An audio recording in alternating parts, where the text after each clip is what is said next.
It is day 7 of the Nymphing in November challenge, and my luck ran out today.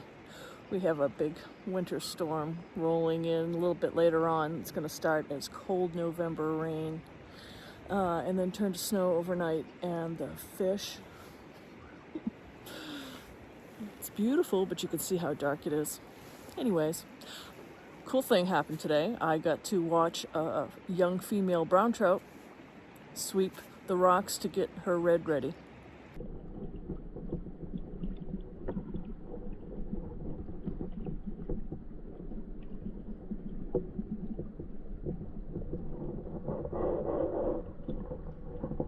Anyways, tomorrow we'll do either some fly tying or I've got some video of bugs underwater, so that'll be fun.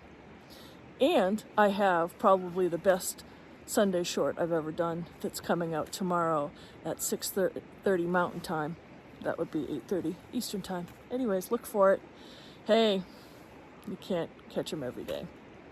Thanks.